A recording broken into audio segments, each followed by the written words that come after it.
soleh yang mendampingi dan keluarga-keluarga turunannya yang salihin dan solehat. Semoga semua ini akan Allah perkumpulkan. Tahukah ayah, bunda, ada satu surga yang diisi hanya untuk keluarga saja.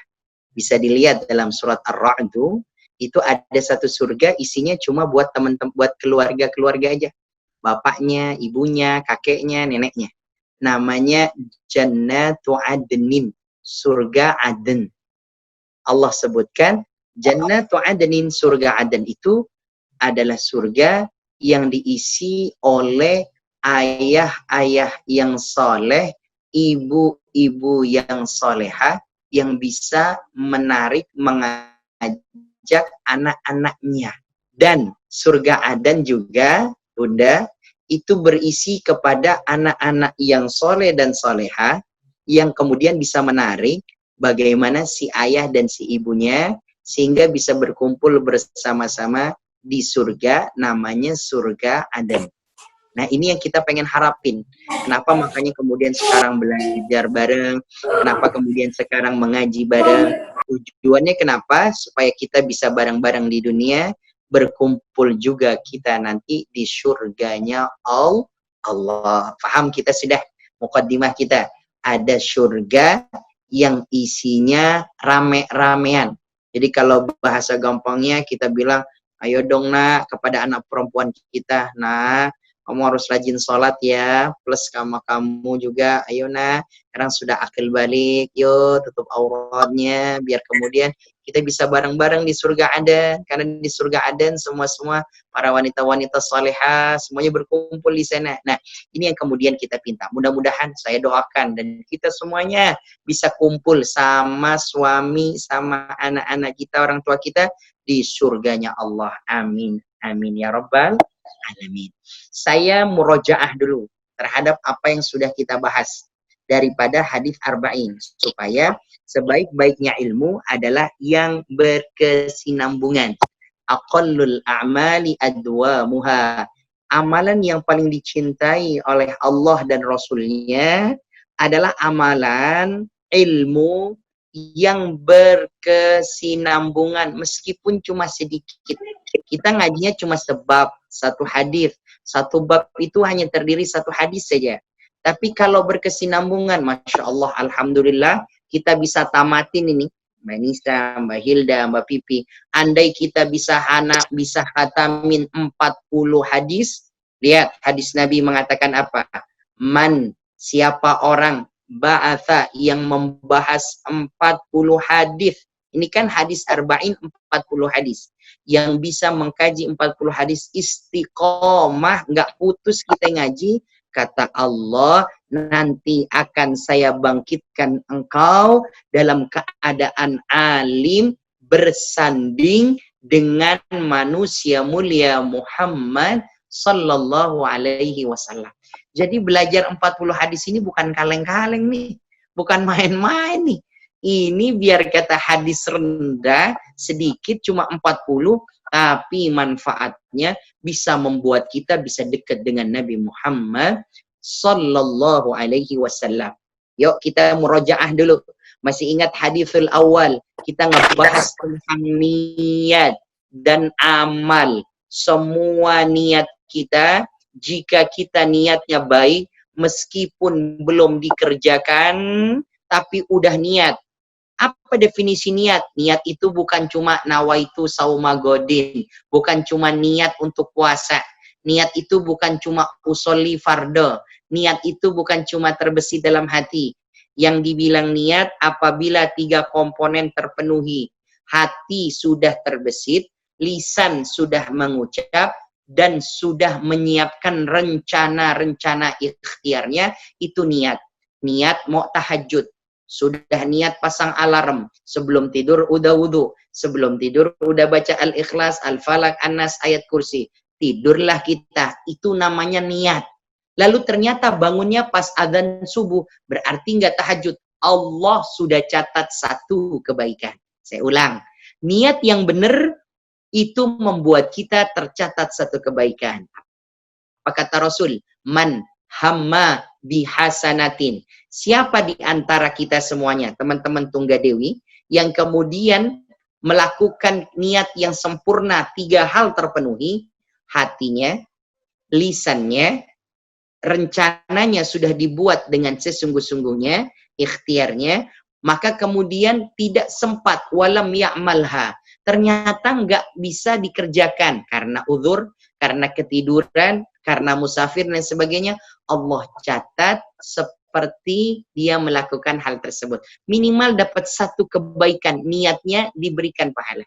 Kedua, kalau sudah diamalkan, ternyata masih belum sempurna. Bagaimana Ustaz? Saya sudah ikut mengaji Al-Quran Ustaz. Saya sudah niat pengen banget ngaji Quran. Ayo, kata Ustaz, kalau orang pengen belajar nggak boleh lepas dari 3. Apa itu Al-Quran, fikihnya, dan adabnya. Adab itu akhlakul karimahnya kita. Ustaz, saya sudah datang ke klub tahsin. Udah ikut tahsin bareng sama Ustaz. Saya sudah ngaji. Ustaz sudah diperdengarkan surat Al-Fatihah. Cara ngucapin yang benar. Tapi kenyataannya saya masih susah ngebedain mana dha, mana za, mana ha, mana ha, mana kha, mana gha, mana sha, mana sya. Susah Ustaz. Kata Nabi, siapa orang yang belajar agama dan dia tidak sempurna pengucapannya, pengamalannya, tapi dia tetap belajar, yuktabu indallah, tetap dicatat di sisi Allah, muqiman sahihan, seperti orang yang sempurna asal amalnya nggak berhenti sampai wafat. Hadis yang kedua kita belajar bagaimana orang nggak boleh sombong dengan amalnya. Ada orang yang sudah dekat sekali dengan surga cuma sejengkal, aduh dekatnya. Dari kecil udah baik, dari kecil udah ngafal Quran, makin besar belajar fikih, makin besar ngerti, belum pernah coba-coba ngelakuin maksiat. Di penghujungnya dia pengen ngerasain kayak apa rasanya minum khamar. Mohon maaf iklan saudara-saudara. Ternyata kemudian dia pengen coba bagaimana rasanya minum khamar. Pengen tahu kayak apa rasanya main judi. Giliran dia coba, ternyata dia merasa nikmat dan keterusan sampai wafat, sehingga kemudian dia dicatatkan sebagai ahli neraka, meskipun antara dia dengan surga sebelumnya adalah sejengkal. Begitupun juga yang lainnya. Ada orang maksiat aja. Kalau nggak judi, mabok. Kalau nggak mabok, judi. Kalau mabok, udah nggak karu-karuan. Udah bukan cuma air diminum, botol-botolnya ditelan sama dia. Kurang apa lagi nih mabok? Wah, tapi ternyata di ujung penghujungnya, suara saya nggak kedengaran sama Mbak Amel, yang lain terdengar kan? Oke. Ternyata kemudian ada orang lakuin maksiat, di ujungnya ngelakuin amal soleh, bertaubat, Allah ampuni taubatnya, meskipun antara dia dengan neraka sebelumnya hanya sejengkal. Kemarin udah kita bahas. Jangan sombong dengan amal soleh, istiqomahin jaga sampai kita wafat, dan jangan menghina orang yang ahli maksiat, karena jika dia taubat, bisa masuk surga dengan taubatnya. Nah ini kemudian dimaksud. Yang ketiga, adat ini kita belajar bagaimana kemudian kita mengaji tentang amal-amal kita. Amal-amal kita yang kemudian diterima oleh Allah Azza wa Jalla, dan amal-amal kita yang kemudian menjadi sia-sia di hadapan Allah Subhanahu wa Ta'ala. Kita bisa lihat nih, bagaimana kemudian kita bahas mengenai tentang rukun Islam, rukun iman.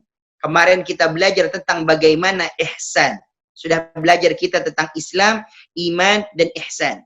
Makanya kemudian kata Nabi Sallallahu Alaihi Wasallam, ingat, amal soleh kita yang 5 rukun Islam, syahadat, sholat, puasa, zakat, haji, itu bukan disuruh milih, bukan. Itu sepaket. Itu kayak paketan jalan-jalan, udah sepaket, nggak bisa disuruh milih. Nggak bisa, Ustadz, saya sholat aja ya, tapi nggak usah bayar zakat, tertolak sholatnya. Ustadz, saya zakat doang ya, nggak usah sholat, zakatnya nggak diterima. Ustadz, saya mau bayar zakat, mau sholat, tapi nggak usah puasa Ramadan ya, percuma amal solehnya. Ustadz, saya mau ngelakuin sholat, saya mau keluarin duit zakat, saya mau ngerjain yang namanya puasa. Tapi kalau disuruh haji, saya nggak usah ya Ustaz. Sampai wafat saya nggak mau haji, boleh nggak apa tidak? Nah ini yang kemudian dimaksud. Untuk semua rukun Islam itu adalah kewajiban kita sepaket, semuanya dikerjakan. Nah, kata Nabi Shallallahu Alaihi Wasallam disebutkan kepada kita, tapi jika kita masih dalam keadaan proses, fattaqullaha mastata'tum. Kita masih mau belajar nih. Belajar apa Ustadz? Belajar untuk mengenal Allah, mengenal agamanya Allah, berproses nggak apa-apa, pelan-pelan. Diulang ya, berproses pelan-pelan nggak apa-apa. Oh masih belajar sholat, yaudah nggak apa-apa. Zakatnya zakat fitrah dulu. Oh masih belajar sholat puasa, zakat haji bagaimana saat ya sudah perlahan dulu.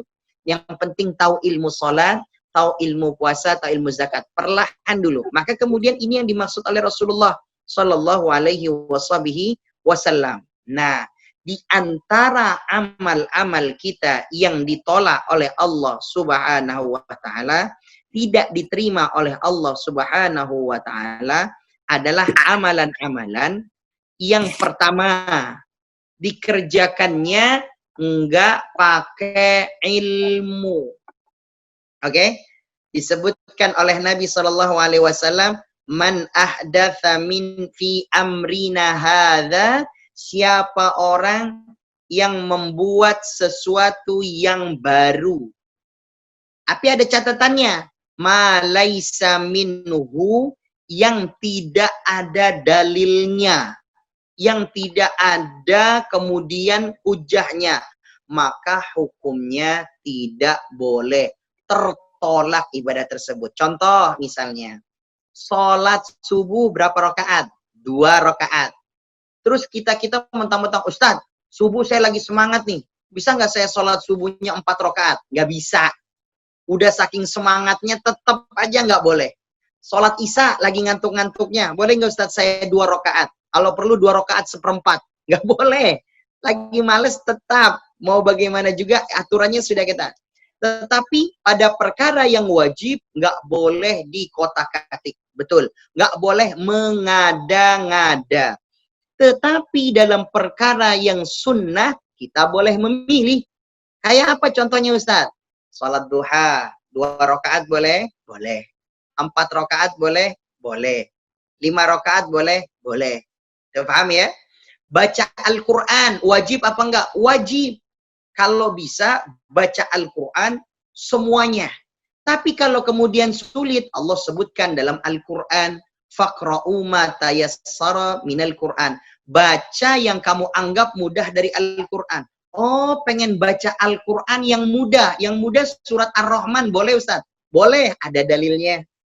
Kata Nabi, kalau engkau ingin melihat bagaimana bersyukurnya orang-orang ahli surga, lihat surat Ar-Rahman. Diulang sama Allah.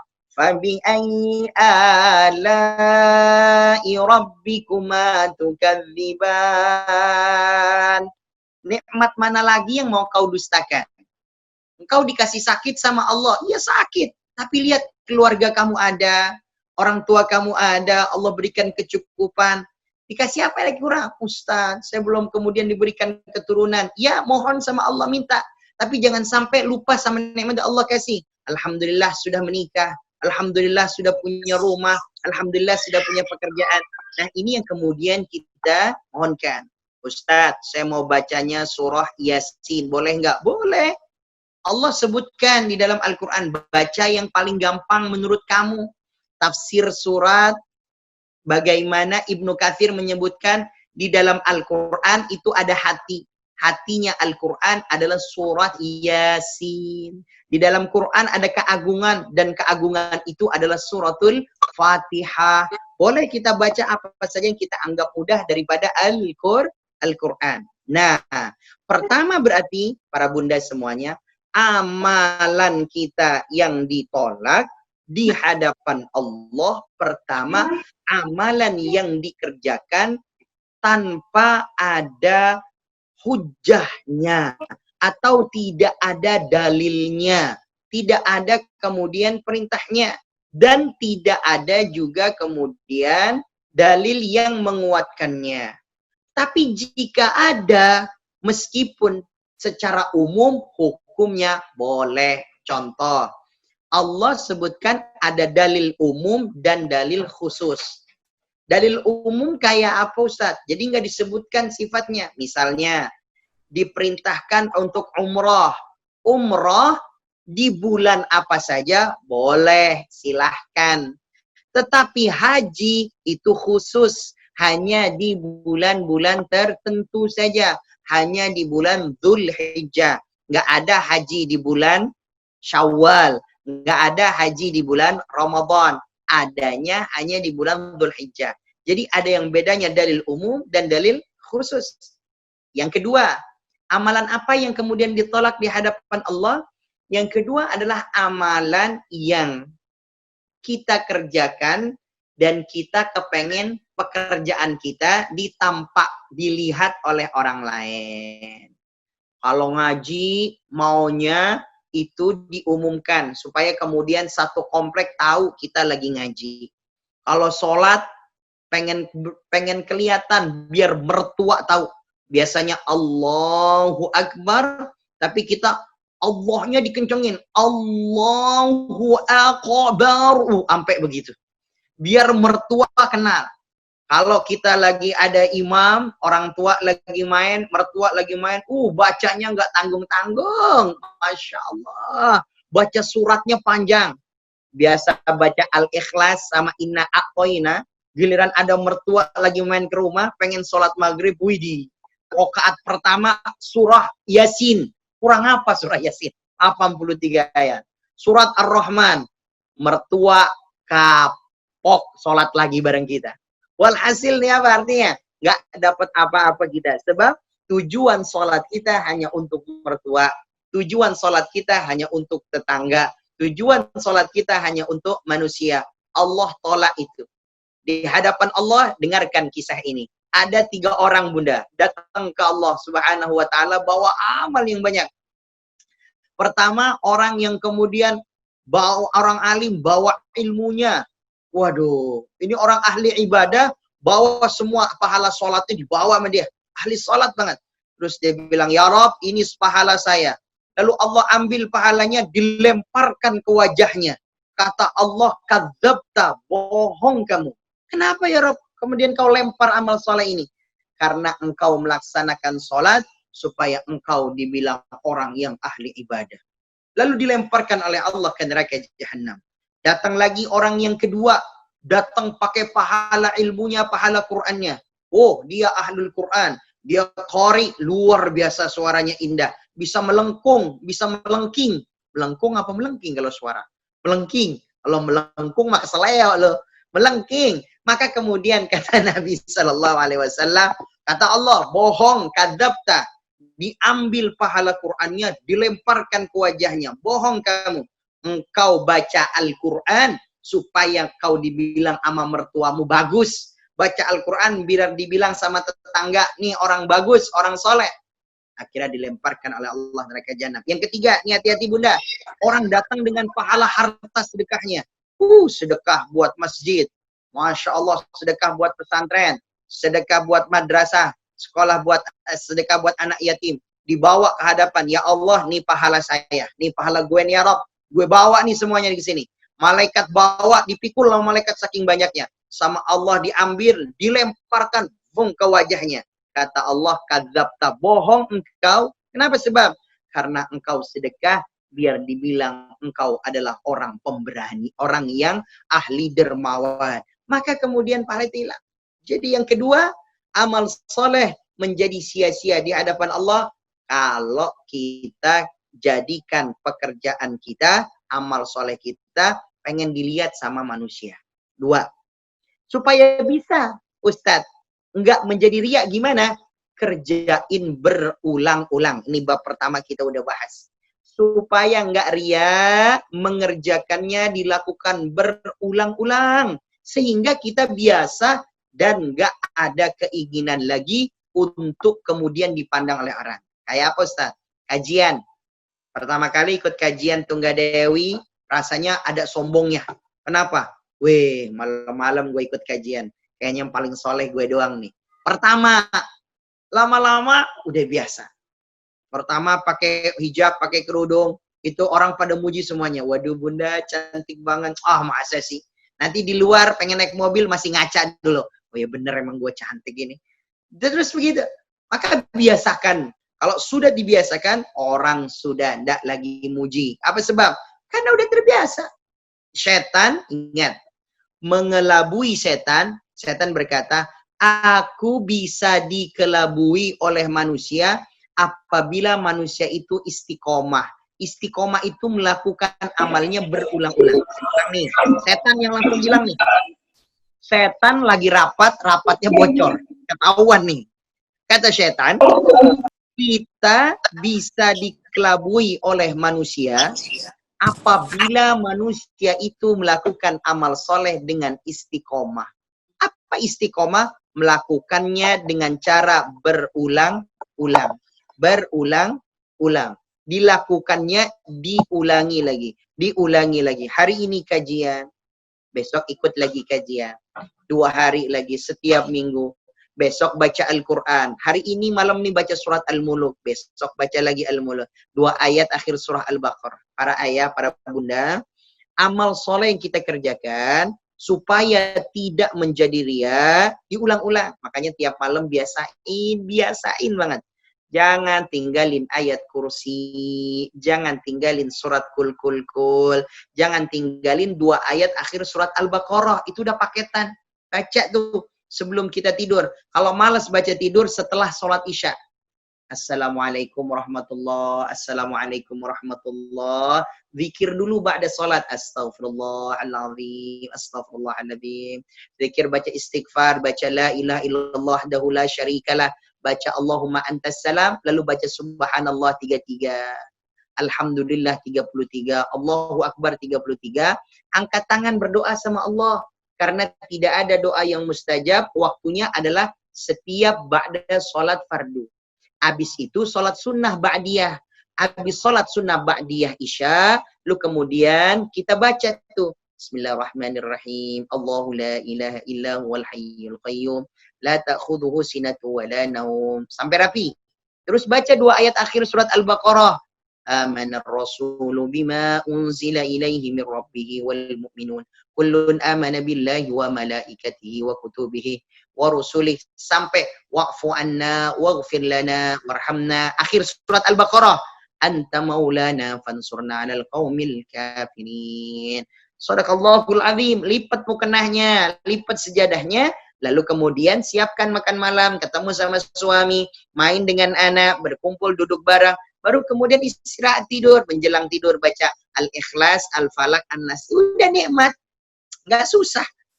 Biasakan itu. Nih bunda udah biasa belum? Ini harus dibiasain.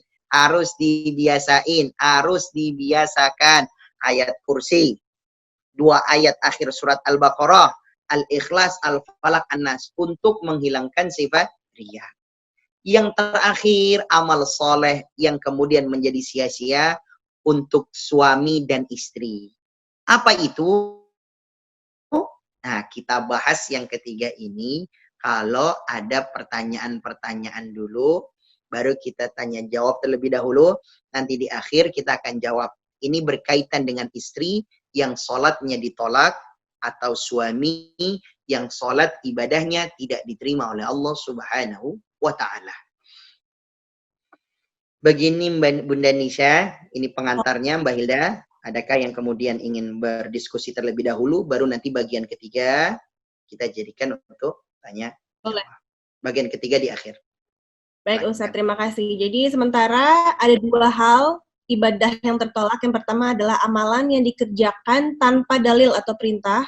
Kemudian yang kedua adalah amalan yang kita kerjakan ingin dilihat oleh orang lain. Dan supaya tidak ria, supaya kita mengeliminasi sifat ria, kita melakukan ibadah harus diulang-ulang supaya merasa terbiasa oleh ibadah itu sehingga tidak muncul rasa sombong.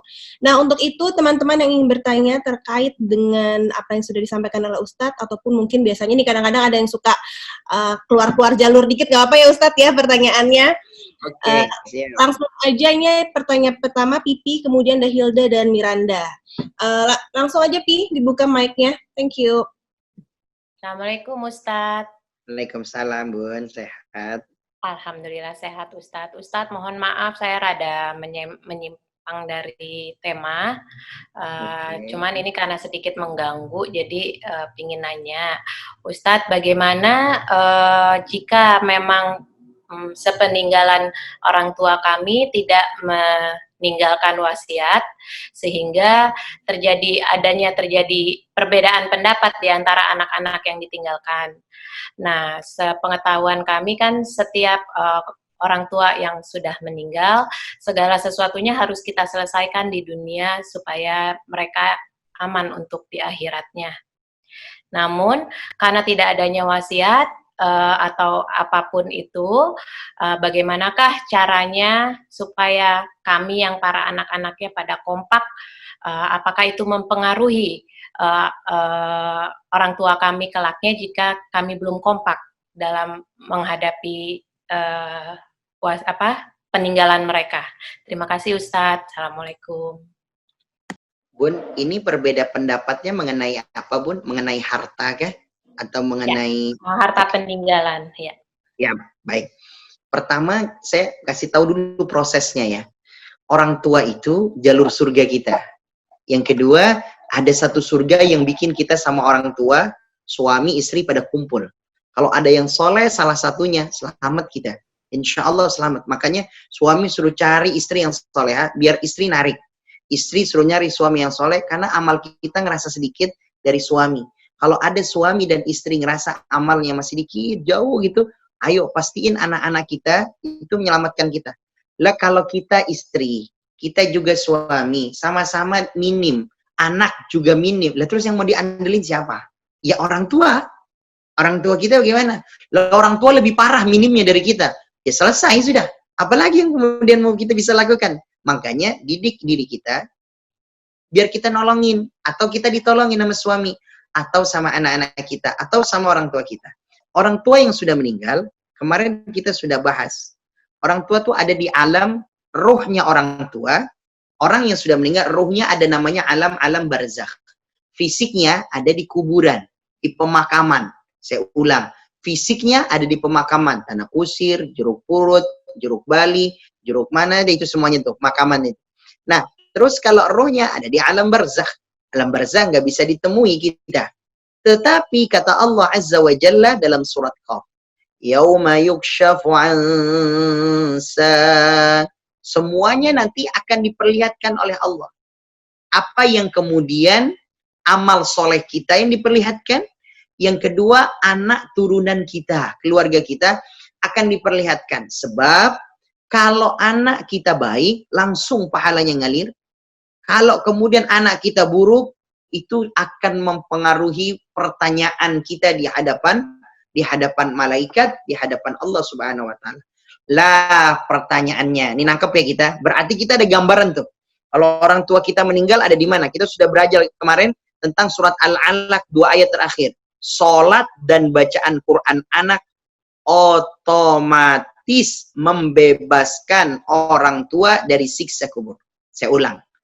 Salat dan Qur'annya anak otomatis membebaskan orang tua dari siksa kubur yang sudah meninggal. Maka salat bukan manfaatnya buat saya dan diri kita sendiri, tapi buat orang tua, terutama yang udah meninggal. Bahasa gampangnya, kalau lu masih tega ngelihat lu punya orang tua di alam kubur disiksa, maka lu salat dah. Maka kemudian kita salat biar kemudian kita bisa nyelamatin mereka. Itu. Lah Ustaz, orang tua meninggal, harta masih ada, tapi nggak meninggalkan wasiat. Bedakan apa itu wasiat sama warisan. Kalau wasiat hukumnya tidak wajib, Bunda. Mim ba'di wasiyatin yusa biha audain. Wasiat hukumnya anjuran. Anjuran saja. Supaya mengingatkan anak turunan kita. Nabi Yakub memberikan wasiat kepada anak turunannya. Am kuntum syuhada'a idh hadara Ya'qubal maut. Waktu maut datang kepada Nabi Yakub memberikan wasiat kepada anak-anaknya, ma ta'buduna min ba'di. Apa yang akan kau sembah kalau bapak udah meninggal? Kalau bapak udah nggak ada sama ibu, ayah, papa sama mama udah nggak ada, pipi sama mimi udah nggak ada, pepeh sama memeh udah nggak ada, popo sama momo, tapi ada mama, papa, pipi, mimi, popo, momo. Maka kemudian tidak ada yang ngingetin kamu sholat siapa nak? Yang bangunin kamu subuh siapa? Yang ngingetin kamu isya siapa? Ingat-ingat, itu wasiat. Adapun masalah harta, pakai wasiat atau enggak wasiat, Islam sudah ngatur. Namanya ilmu waris, ilmu faraid. Jadi tanpa wasiat, maka harta tersebut dibagikan kepada ahli warisnya sesuai ilmu waris dengan catatan beberapa hal sudah terpenuhi. Pertama, kepengurusan jenazahnya itu diambilkan dari hartanya si mayit. Yang kedua, kalau hartanya ada, maka dibayarkan hutang sangkut piutangnya yang masih nyangkut terhadap orang lain. Maka sampaikan, hadirin, apabila ayah saya masih punya hutang, maka bayarkan. Bapak masih punya uang tabungan 1 miliar. 1 miliar inilah dibagikan kepada orang-orang yang punya hutang. Diberikan kepada tersebut. Nah, jika itu sudah terpenuhi Mbak Pipi, sudah dibayarkan hutangnya. Sudah dibayarkan untuk dia pengurusan jenazahnya. Dan semuanya udah beres. Barulah dibagikan warisannya. Itu pun dengan catatan-catatan tertentu. Pembagian-pembagian tertentu. Nah, wasiat wajib dijalankan.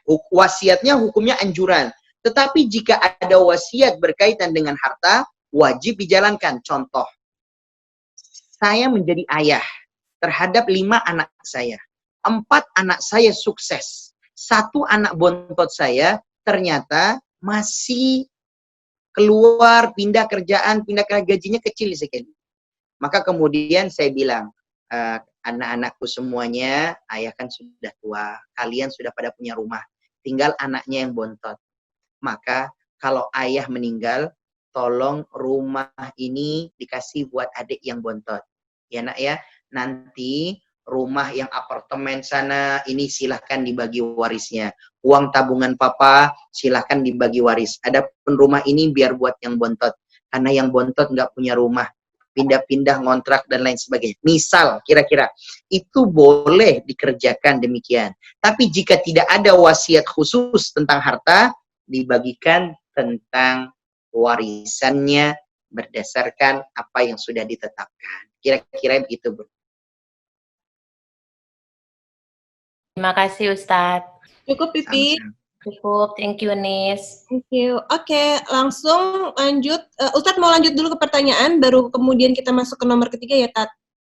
Oke, terus. Tiga orang penanya, boleh Ustadz? Habis itu kita masuk. Boleh. Oke. Hilda, silakan Hils. Assalamualaikum Ustadz. Waalaikumsalam, Bun.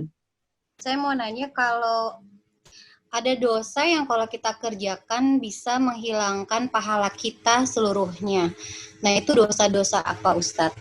Yang kedua, kalau kita mengurus orang tua kita di hari tua, bisa menggugurkan dosa besar. Nah, dosa besarnya tuh yang kayak gimana, Ustadz? Itu aja, makasih, Ustadz.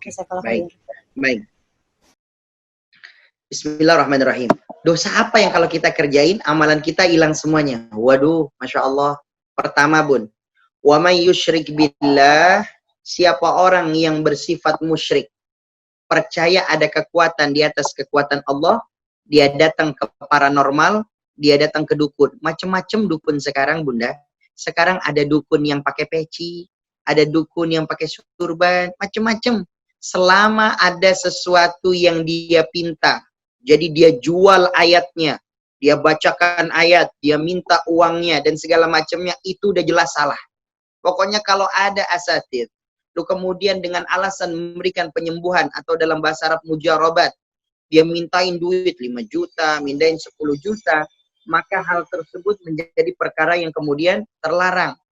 Nah, atau kita diberikan sesuatu, ini bisa buat panglaris dagang, diberikan satu kain putih, dibungkus namanya buhul. Buhul-buhul ini ada dalam surat Al-Alaq, dalam surat Al-Falaq.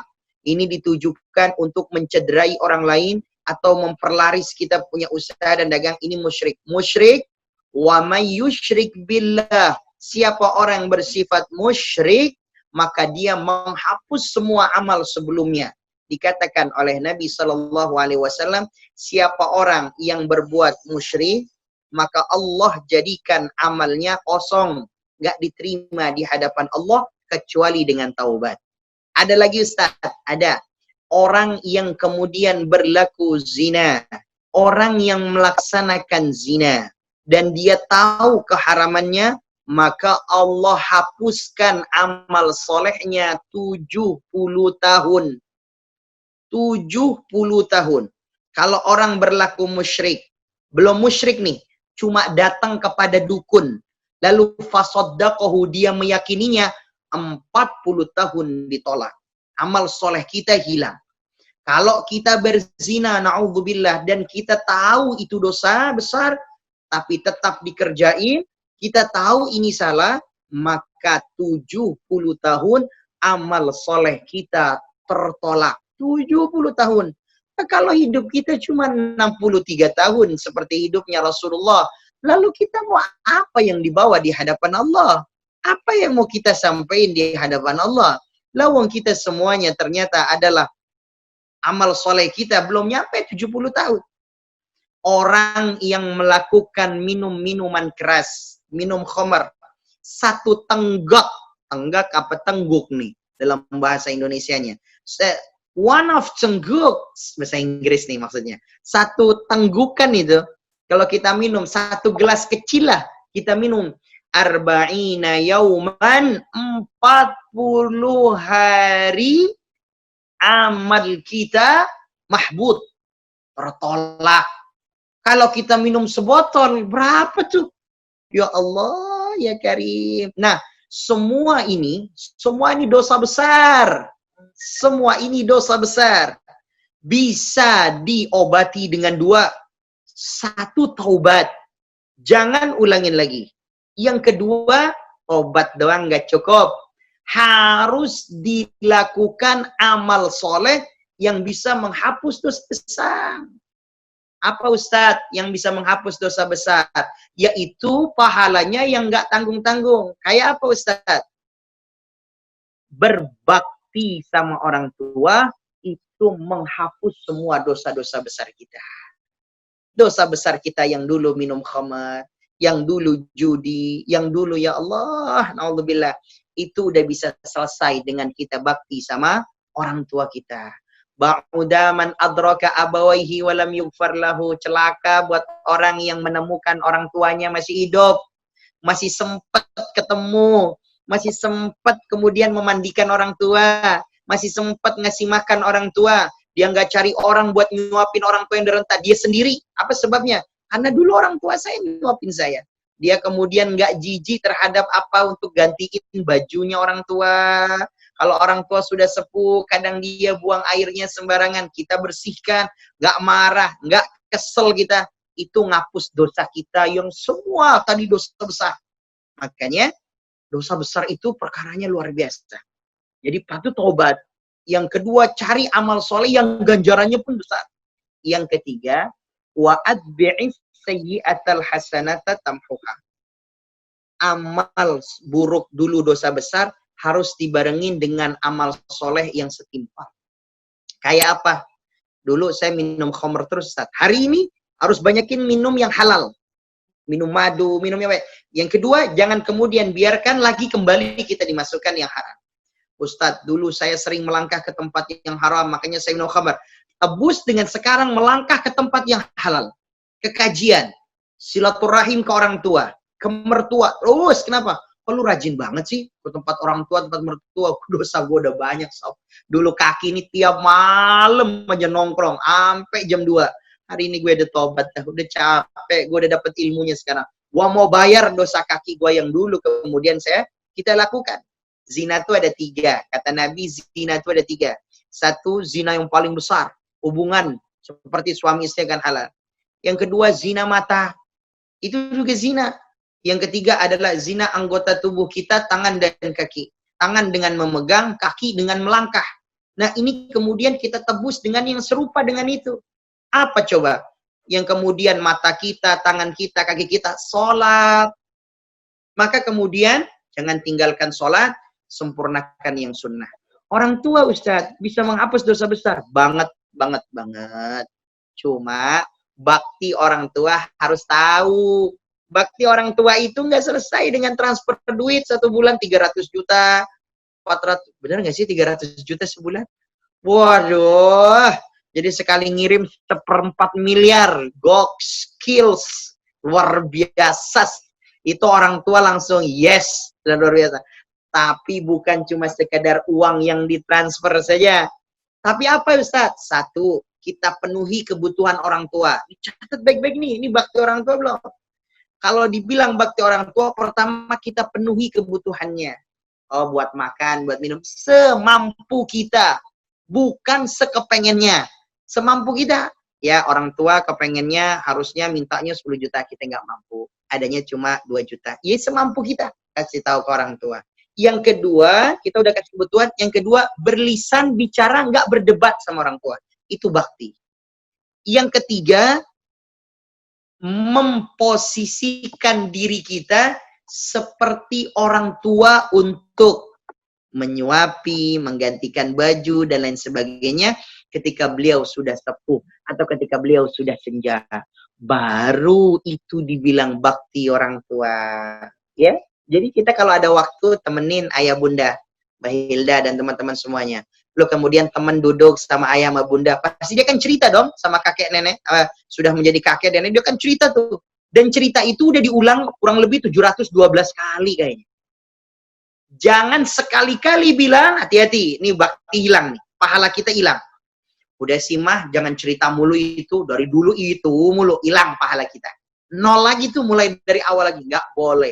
Nggak boleh, karena dulu kita juga kayak gitu. Lihat aja anak kita sekarang. Dikit-dikit cerita, besok cerita lagi, sampai ada cerita baru diganti. Nah, orang tua kita juga sama.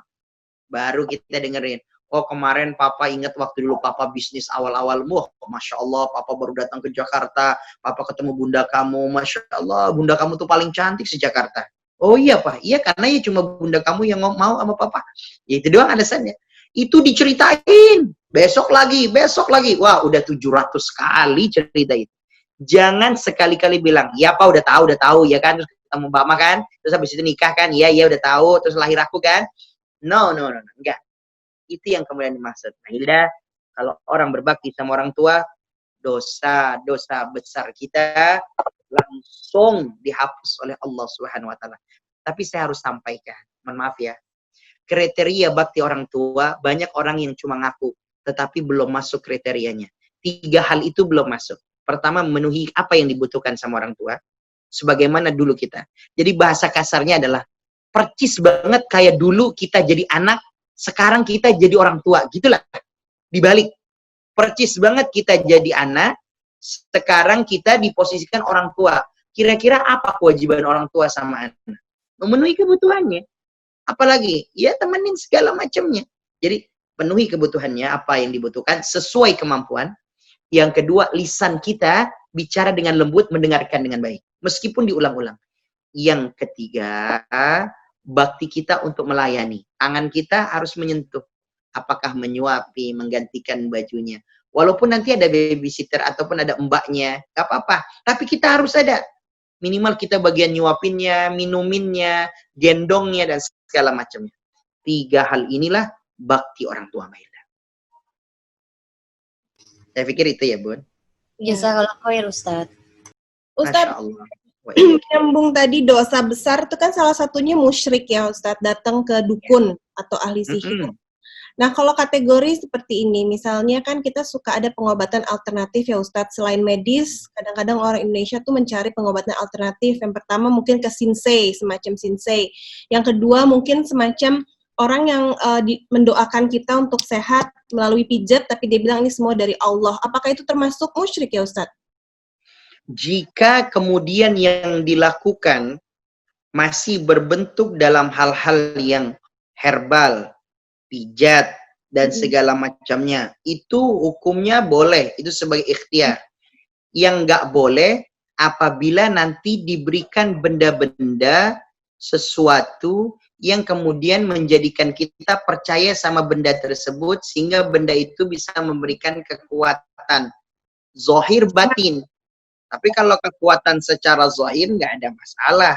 Misalnya contoh, kita dikasih misalnya ada gelang-gelang kesehatan, kalung-kalung kesehatan untuk memperlancar darah. Bagian itu nggak apa-apa. Tapi kalau seandainya kemudian kita naik motor, lalu kemudian kita jatuh, lalu kemudian kita tidak luka sama sekali, lalu kita yakin, wah ini gara-gara kalung ini, itu musyrik. Jadi ketahuan musyrik apa enggaknya ketika kita diberikan satu peristiwa, kita kembali ke Allah atau ke ciptaan Allah. Itu nanti. Contoh-contohnya, dagang, laku. Apa yang kita sebut pertama? Alhamdulillah, Allah kasih rezeki dagang online laku. Tapi kalau begini, Alhamdulillah. Ada Alhamdulillahnya benar. Tapi semenjak dikasih cincin sama Pak Ustadz itu, Alhamdulillah dagangan laku. Berarti percaya sama cincin. Ah, ini yang salah. Jadi Bun, sinsei, sonsi, sunsu, apa itu namanya, yang kaitannya dengan hal-hal tersebut, maka kemudian menjadi hal-hal yang diperbolehkan jika itu sifatnya ikhtiar zahir. Ikhtiar zahir. Sama kayak ke dokter, sama kayak akupuntur, sama kayak kemudian kita ke fisioterapi. Itu hukumnya boleh. Oke? Kalau seandainya kita pakai gelang kesehatan, kalung kesehatan, dan diteliti benar-benar bisa memperlancar peredaran darah, silahkan pakai.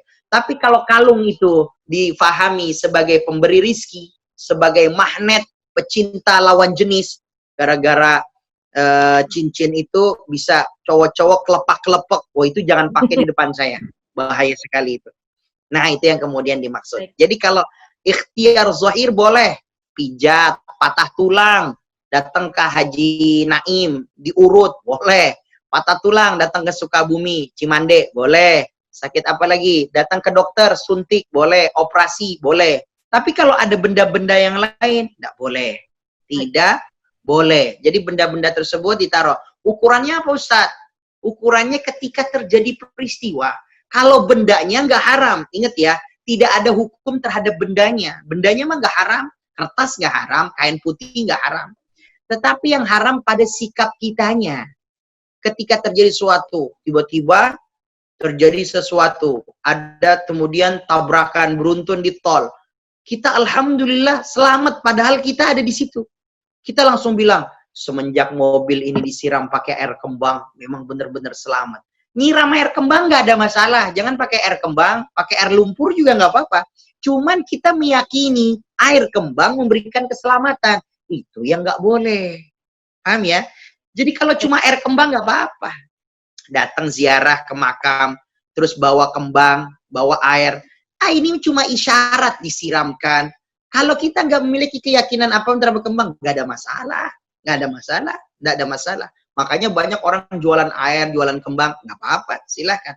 Tapi kalau kita meyakini dagang kita laris, kita tetap cantik, bisa tetap orang senang wajah kita karena pakai susuk. Tahu susuk ya? Nah, ini yang haram hukumnya. Nah, ini hukumnya haram, termasuk musyrik. Tapi kalau pijat, alternatif akupuntur, apalagi bekam, itu udah bukan alternatif kalau bekam. Pengobatan utama malah. Karena Nabi yang menganjurkan. Hukumnya boleh selama hal yang zahir. Tapi kalau merusak akidah, haram. Baik. Intinya segala sesuatunya jika dikembalikan bahwa itu semua karena Allah, itu nggak apa-apa ya Ustadz, selama tidak ada jimat, pelet, ataupun benda yang kita yakinin bahwa memiliki kekuatan selain Allah ya Ustadz ya. Nah kemudian kaitannya dengan itu nih Ustadz, saya agak loncat dikit karena ada beberapa juga yang bertanya, ini bagaimana kalau dengan air doa kemudian dengan ruqyah, dan apa sih ini kalung apa ini? Kalung ember yang katanya dipercaya biar anak nggak rewel gitu. Mungkin ada energinya kali, mungkin kalung itu ya, energi alam ya Ustadz, bukan energi dari dukun gitu. Tapi itu gimana Ustadz? Ruqyah, kemudian air doa, kemudian kalung batu-batuan yang memiliki energi. Kalau membacakan Al-Quran, meningkatkan mentalnya, itu disebut dengan ruqyah. Asal ruqyahnya benar, ruqyah itu dalam bahasa Arab namanya raqqa, yuraqi, ruqiyatan. Ini dalam hadis sahih. Riwayat Muslim ada, Riyadus Shalihin juga ada. Ada seorang kabilah sahabat sedang berjalan, di stop di satu kampung. Lalu kemudian ditanya, adakah di antara kalian yang bisa mengobati seseorang yang dalam keadaan sakit? Lalu kemudian, saya pernah mendengar dan melihat Nabi. Lalu kemudian dia mendatanginya. Lalu kemudian dibacakan satu surah. Lalu kemudian dia sembuh. Lalu kemudian para sahabat bertanya lagi, apa yang kau lakukan? Lalu dijawab, aku pernah diajarkan oleh Nabi untuk membaca satu surah yang paling agung. Ketika aku keluar dari masjid, Nabi mengajarkan, inni u'allimuka a'dhama surah fil Quran. Saya ajarkan surat yang paling agung, yaitu membaca surat Al-Fatihah. Lalu kemudian dibacakan surah Al-Fatihah terhadap orang tersebut, seperti Rasulullah ajarkan, maka dia menjadi sembuh. Ruqyah dengan cara yang baik, dengan membaca Al-Quran, dengan membacakan kepadanya Al-Quran, itu untuk menaikkan mentalnya, menenangkan dia, hukumnya boleh. Tetapi kalau ruqyah tujuannya untuk mengusir setan, itu salah. Ruqyah bukan untuk mengusir setan. Itu mah film-film namanya. Itu mah yang ada di TV-TV. Ini salah, seolah-olah ayat Al-Quran untuk setan. Nah, bukan. Tetapi memang betul, ada ayat-ayat Allah yang kemudian untuk penjagaan kita terhadap godaan-godaan setan dan buhul. Seperti surat Al-Falaq, surat An-Nas. Itu kita baca, setiap kali kita mau tidur, kita dijaga daripada godaan-godaan setan, ataupun godaan-godaan manusia yang berbisik seperti. Nah, ini yang kemudian dimaksudkan. Jadi kalau air dibacakan doa, pernah didatangkan oleh sahabat. Lalu kemudian anaknya dalam keadaan sakit. Ya Rasulullah, apa yang saya harus lakukan? Lalu kemudian Nabi membacakan satu surah dalam Al-Quran, surah Al-Baqarah. Diawali dengan Allahu la ilaha illa huwal hayyul qayyum. Itu namanya ayatul kursi. Lalu Nabi membacakan Al-Ikhlas, Al-Falaq, An-Nas. Lalu kemudian diambil air tersebut, diminumkan kepada anaknya, boleh hukumnya. Ini perantara. Rasul pernah melakukan. Contoh lain, air Zam-Zam. Nabi pernah kemudian membaca kalimat Bismillahirrahmanirrahim di dalam air Zam-Zam, lalu diberikan kepada sahabat yang sakit, lalu dalam keadaan izin Allah sehat. Air yang kemudian dibacakan ayat-ayatnya Allah, hukumnya boleh dengan dua catatan. Pertama, orang tersebut adalah orang alim yang ahli Quran, bukan ahli pidato, tapi ahli Quran. Ahli Quran itu apa, Ustaz? Dia hafiz Quran. Lisannya tuh tiap hari Quran. Hari sama santri-santrinya Quran. Minta sama dia, bagus. Kenapa? Sebab dia udah nggak ngomong apa-apa kecuali Quran. Yang kedua, dia nggak pernah sangkutkan ayat-ayat Allah dijual belikan dengan dunia. Nggak boleh. Kemudian untuk meniupkan, membacakan ayat-ayat, harus bayar 5 juta. Harus bayar 2 juta. Orang datang ke saya, lu kemudian Ustadz minta tolong, lu saya bacakan suratul Fatihah, saya bacakan ayat kursi. Ini Bunda, silahkan diminum semuanya dengan izin Allah. Lu kemudian saya minta, ini kalau airnya cuma setengah liter 2 juta, kalau air aquanya seliter 5 juta. Ini hukumnya salah. Nggak boleh. Gitu ya maksudnya ya. Gitu Mbak Nisa.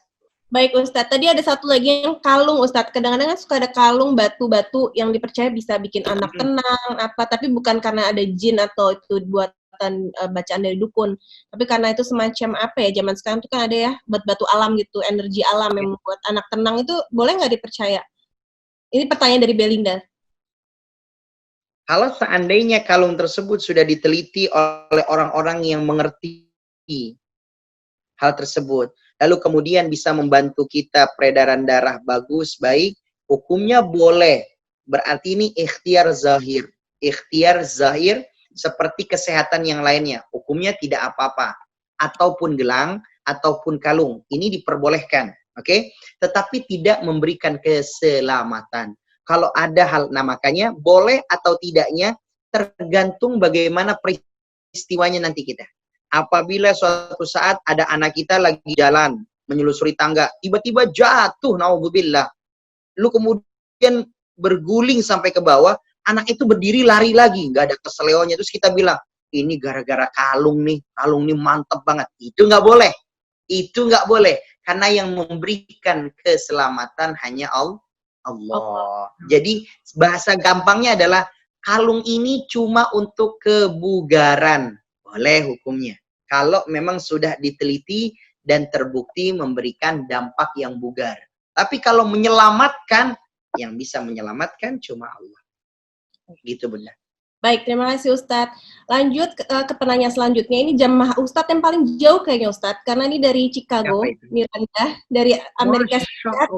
Mir, apa kabar Mir? Alhamdulillah, terima kasih nih. Apa kabar? Sehat-sehat ya semua. Di Chicago ya. Assalamualaikum Pak Ustadz. Saya cuma mau bertanya ini sebenarnya ada hubungannya sama pertanyaannya Hilda. Gimana kalau misalnya ibadah kita sehari-hari sudah menjalankan sholat, berpuasa, mengaji, terus tapi marah-marah juga tetap jalan tuh Ustadz, apalagi sama anak-anak terkadang suka nggak sabaran atau kadang-kadang suka berpikiran buruk, itu bakal sia-sia nggak sih Ustadz ibadahnya? Terima kasih Ustadz, terima kasih Nisa. Amal soleh dikerjakan. Ini ada saudara kita dari Chicago. Entah Chicago ini dekat Kemang ya Bun. Kalau kita kemudian ngelaksanain satu amalan ibadah, sholatnya rajin, semuanya rajin, apa-apa bagus, tapi hablum minan nasnya buruk. Nih perhatikan, saya menyampaikan hadis secara umum. Kata Nabi, jangan jadi kayak si fulan. Kalau malam sholat malam, kalau pagi puasa sunnah, siangnya puasa, malamnya ibadah. Walakin tu'dhi jiranaha, tetapi dia menyakiti hati tetangganya. Tetapi dia nyakitin hati keluarganya. Innaha finnar, kata Rasul, dia di neraka. Saya ulang nih hadis ini. Ada orang yang ibadah sepanjang malam, puasa sepanjang siang, buka puasa udah ibadah lagi. Buka puasa ibadah lagi. Tapi dia mahablum minan nasi jelek. Sama tetangga lisannya nyakitin. Sama orang tua, sama keluarga lisannya juga nyakitin. Maka kata Nabi, innaha finnar, tempatnya di neraka. Nah, pertanyaannya, apakah ini ke anak-anak pengaruh Ustaz? Kalau ke anak-anak beda Bunda. Marah orang tua ke anak harus, wajib. Marah yang positif. Karena Nabi udah sebutkan, kalau anak kita udah 10 tahun, anak kita nggak sholat, marah. Suruh tegas. Kita punya anak 7 tahun, perintahin sholat. Anak udah 10 tahun, kelas 3 SD, kelas 4 SD, nggak mau sholat, marah kita. Nggak ada pilihan. Kalau udah kelas 4 SD, udah nggak ada pilihan tuh. Harus mau sholat. Subuh harus bangun. Itu harus Bun, harus kerja keras kita. Nah, tapi jika marah yang positif, apa itu marah yang positif? Kalau mau mukul, misalnya kita mau mukul sama anak, jangan mukulnya mukul seperti orang yang kalaf. Pukulannya apa? Pukulan pendidikan. Apa tuh pukulan pendidikan? Yang dipukul hatinya. Gimana hatinya? Kasih tahu, nah, kamu sudah akil balik, udah besar, ayo kemudian bangun sholat, ayo sholat. Nanti siapa yang kemudian nolong Bunda nanti di alam kubur? Kalau bukan kamu, siapa lagi yang nolongin? Ayo dong tolongin Bunda. Kita pukul hatinya. nggak pukul fisiknya. Tapi kalau kemudian kadang-kadang kita bunda suka ngomel, nah itu nggak menghapus amal soleh kita jika cepat-cepat beristighfar. Wa may yaghfirudz dzunuba illallah. Karena kita dapat tugas online. Saya yakin semua selama pandemi ngomel mulu di rumah. Gara-gara PR-nya ini banyak, gurunya cuma bisa ngasih doang, terus kemudian wah segala macam dah. Ini wah, mulai. Ada yang mengerti ngambil hikmah. Ya Allah, Bu Guru, Pak Guru, ternyata tugasnya mulia banget ya. Ternyata susah ngurusin anak. Ada yang kayak gitu. Ada yang nggak kayak gitu. Langsung tanduknya keluar. Enak banget nih jadi guru. Cuma bisa nyuruh-nyuruh doang. Apa-apa sudah dikerjain. PR dari sini sampai sana. Belum matematika. Belum ngomel aja kerjaannya. Macem-macem. Cepet-cepet istighfar. Mengampuni dosa lisan kita. Cepet-cepet istighfar. Mengampuni kita. Kita lagi ngomong. Nah, cepetan. Gini. Kamu nol. Astagfirullahaladzim. Nah, gitu-gitu. Nah, kalau sekedar marah kepada anak, enggak apa-apa, Bun. Yang penting Bunda hindari dua hal. Pertama, jangan bandingkan anak dengan anak yang lainnya. Jangan bandingin. Ya. Yang kedua, jangan pukul di bagian wajahnya. Jangan pernah pukul di bagian wajahnya. Kalau sudah darurat banget, bagian pantatnya saja, Bun. Yang udah paling, ayo bangun, bangun. Itu pun pukulan sayang, bukan pukulan dendam. Oh, berarti pantat boleh. Ambil rotan, kelepak. Oh, enggak boleh. Pukulan sayang. Jadi, ayo bangun, sholat subuh. Sabar, Bunda, sabar. Karena hadiah buat ibu yang sabar bukan kipas angin. Hadiahnya surga. Hadiahnya bukan kulkas. Hadiahnya surga. Surganya khusus, surga Aden. Dan kita nanti, Bunda, kenapa sih saya bikin pesantren isinya anak-anak dari SD. Karena kita pengen cari amal dari mereka. Kalau saya meninggal, yang paling bisa nganterin amal, ya ini anak-anak ini. Kalau kita udah meninggal, sholat kita Quran kita, tapi dari anak, nah makanya dari sekarang kita lebih baik kita nangis sekarang, capek sekarang, demi kita tersenyum nanti di masa mendatang. Daripada hari ini kita senyum terus, ketawa mulu sama anak, fasilitas dikasih semuanya. Pas giliran sudah tua dia nggak kenal sama Allah, pas kita sudah meninggal dikasih video, nih anak kamu nih, tuh, nih narkoba. Ini anak kamu nih, tuh main cewek tuh. Tuh anak kamu tuh lagi zina. Tuh lihat.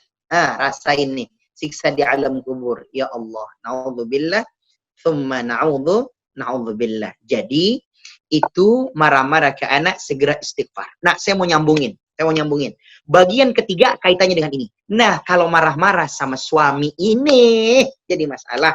Kata Nabi, yang ketiga amal ditolak sia-sia di hadapan Allah. Siapa? Apabila ada seorang suami dan istri malam dia tidur dan tidurnya adu punggung, maksudnya adalah dia tidur masih dalam keadaan murka, tidak ada ridha suami terhadap istri, istri juga marah terhadap suami, maka dia dua-duanya sholatnya nggak diterima. Sholatnya nggak diterima. Berarti kalau dia marah dari malam, subuh bangun, nggak diterima subuhnya. Zuhur masih marah, zuhur nggak diterima. Asar masih marah, asar nggak diterima. Makanya kalau mau marah-marahan sama suami, jangan lama-lama. Marah-marahannya yang pendek-pendek aja. Marahan sama suami habis isya, udah marah. Nanti sebelum tidur, deketin. Udah bang, udah marah-marahnya sekarang kita baikan. Karena mau tidur. Ntar kalau tidur kita marah, nggak diterima. Besok pagi lanjut. Nah, ini juga nggak boleh. Berarti akal-akalan nih. Ingat, kalau ada seorang yang marah dalam tidurnya, belum ridho sama pasangannya, nggak diterima amal ibadahnya. Misalnya contoh nih, suami masih marah sama istri. Nggak berdamai sebelum tidur. Besok hari Senin, puasa dia, percuma puasanya. Nggak diterima. Makanya minta maaflah sebelum tidur. Kalau memang sedang bersengketa, sedang berselisih. Perkara dia mau maafin atau nggak maafin urusan dia. Papa, neng gitu. Jadi ngomongnya harus lembut. Dia bilang, mohon maaf ya kalau punya sholat. Ya bisa kamu sih. Kalau diajak ngobrol maunya tuh cewek, iya minta maaf. Nah, makanya sekarang minta maaf. Udah ya. Ya nggak bisa. Ya udah terserah. Dia udah minta maaf. Dia urusan dia dengan Allah. Dia yang nggak diterima sholatnya. Yang minta maaf diterima oleh Allah. Jadi yang ketiga, ya, Bunda Miranda, Mbak Nisa, saya sambungkan. Yang ketiga yang bikin kita keluarga sholat nggak diterima, siapa orang yang tidur di waktu malam dan dia masih marah sama istrinya, atau dia masih marah terhadap suaminya, maka sholatnya nggak diterima. Beda sama orang lain. Kalau sama orang lain, kita dikasih waktu 3 hari. La yahillu li muslimin ayahjura akhahu fawqa thalathin. Misal-misal kita benci banget. Kita suka, ya walaupun nggak boleh, kadang-kadang suka kesel sama teman. Ada aja bikin kita kesel. Ada yang bikin kita kesel. Kemudian bolehlah kita belajar bermuhasabah sampai 3 hari. Hari keempat deh, nggak boleh marah. Tapi kalau suami, batasnya cuma sampai malam. Kalau suami tidur, udah harus minta maaf. Istri tidur, udah harus minta maaf. Jangan sampai kita tidur, pasangan kita masih marah. Lihat Islam, ajarannya indah banget. Bayangin, semua masalah suruh dikelarin di atas tempat tidur. Jangan sampai tidur selesai. Pak, kasih tahu makanya. Papa, ini ilmunya. Sholat kita nggak diterima kalau kita masih marahan.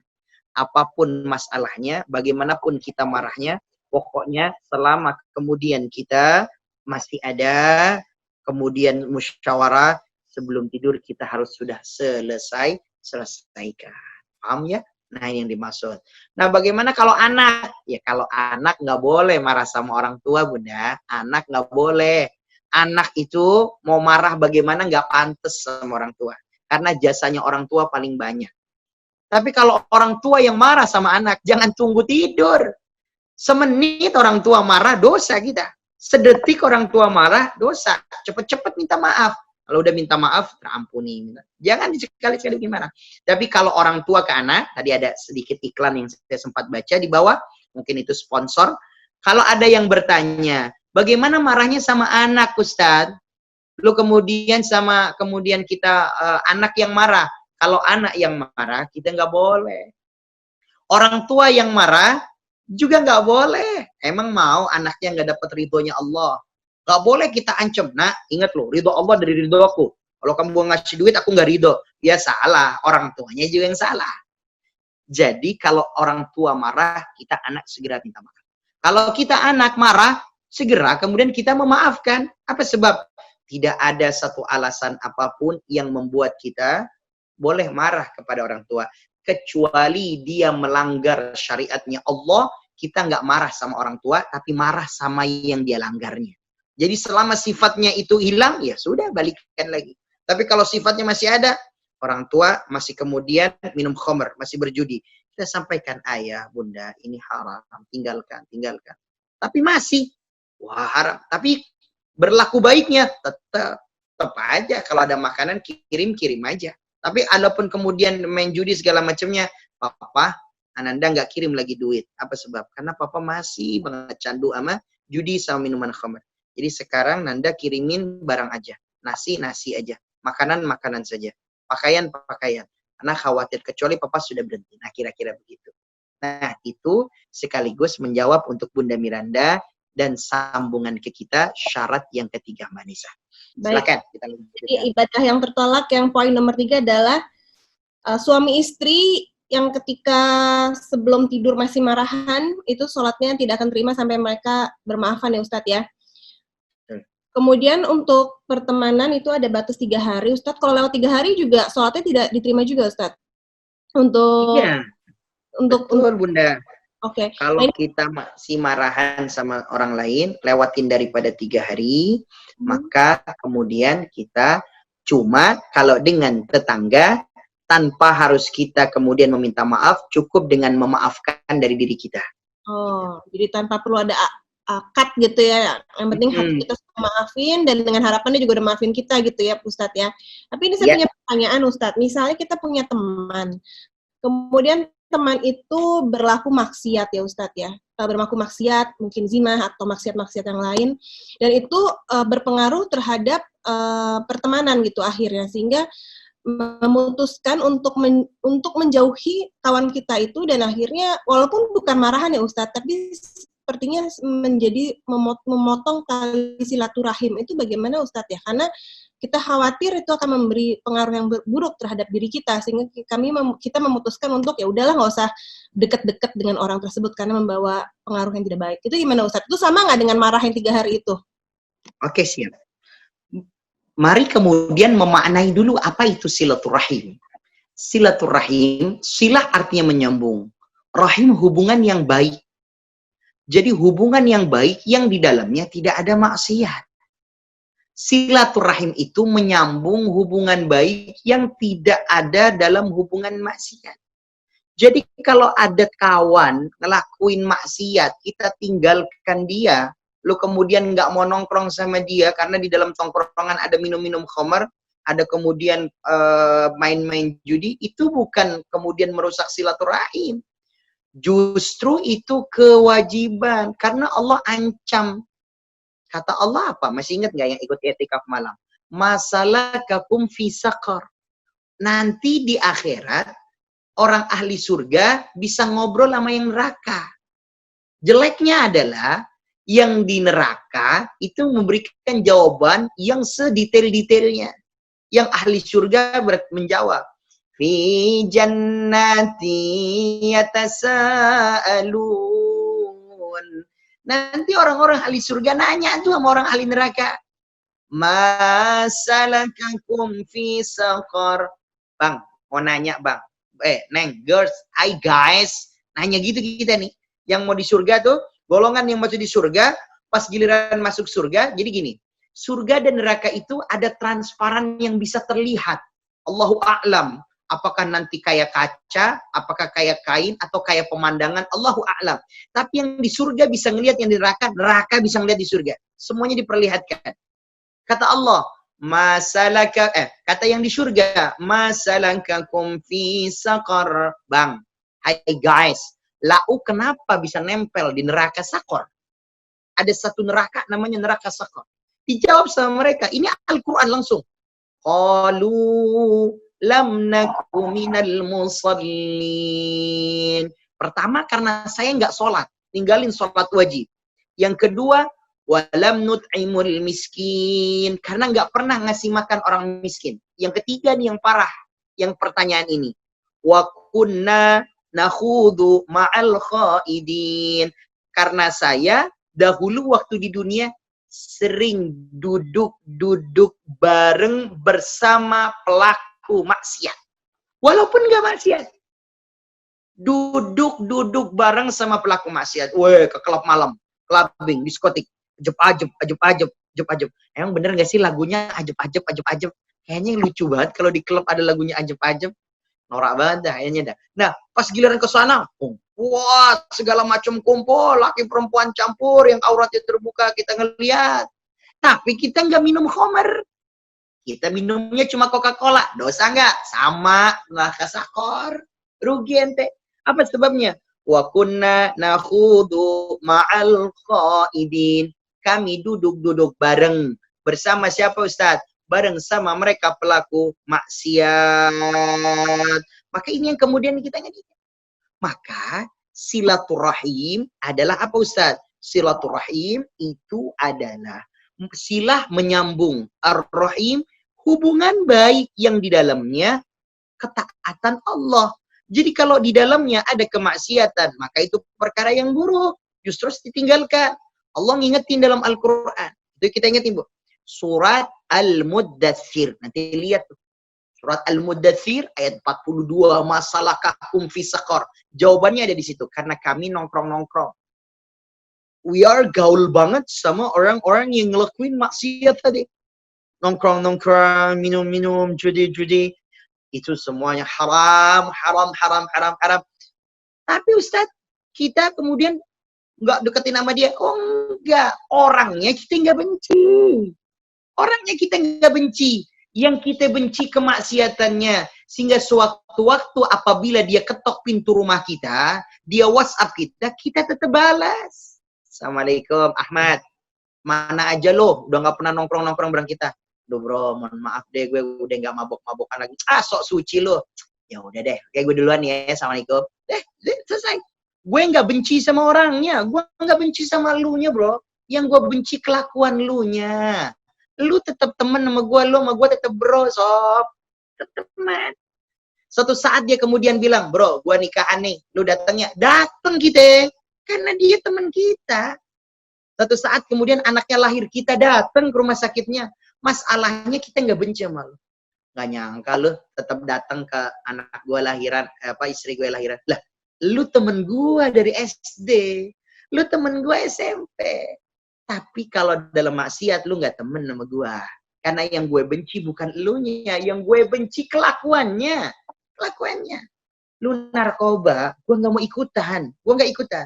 Tapi lu tetap temen gue. Lu ketok pintu rumah gue. Lu butuh sesuatu. Gue nggak punya duit, sob. Gue mau pinjem duit. Kalau lu pinjem duit dari gue nggak kasih. Karena nanti lu pakai lagi gitu. Tapi kalau lu belum makan, lu lapar, sini masuk. Makan sekenyang-kenyangnya tempat gue. Paham ya? Tangkap ya? Ini silaturahim. Menyambung sesuatu yang baik. Oke? Yang di dalamnya perilaku-perilaku taat. Kalau ada perilaku-perilaku buruk, hindari. Tapi kita nggak mutusin silaturahim kepada orangnya. Dia saudara kita. Dia sepupu kita. Dia paman kita. Apalagi dia bapak kita. Jadi kalau kita datang kepada orangnya, datang. Tapi bukan pas lagi maksiat. Lagi nikahan. Atau mungkin ada yang meninggal dari saudaranya. Tetap hubungan kita sama. Kalau Islam pakai ini bunda, saya yakin, seyakin-yakinnya, banyak orang yang bermaksiat akan ikut sama kita. Kenapa? Karena sikap kita lembut.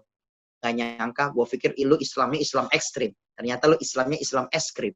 Lembut banget. Iyalah, gue gak benci sama lu. Lu tetap temen gue. Yang gue benci kelakuan lu.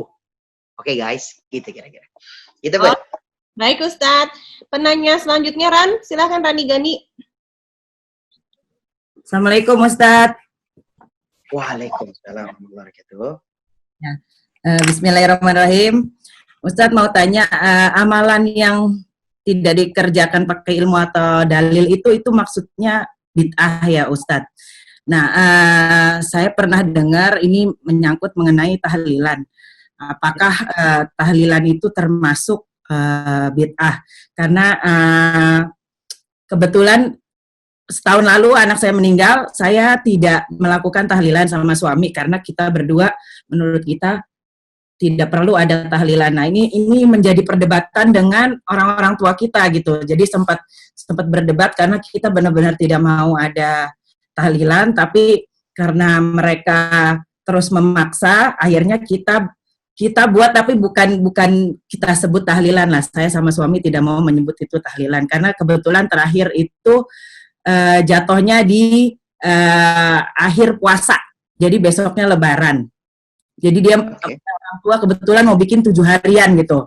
Nah saya bilang ini jangan disebut 7 harian ya, mah, tolong. Ini orang tua dari suami dan saya gitu, Ustaz. Nah ini sebenarnya hukumnya seperti apa gitu. Nah karena terus ada 40 hari, 100 hari, 1000 hari. Nah itu seperti apa gitu.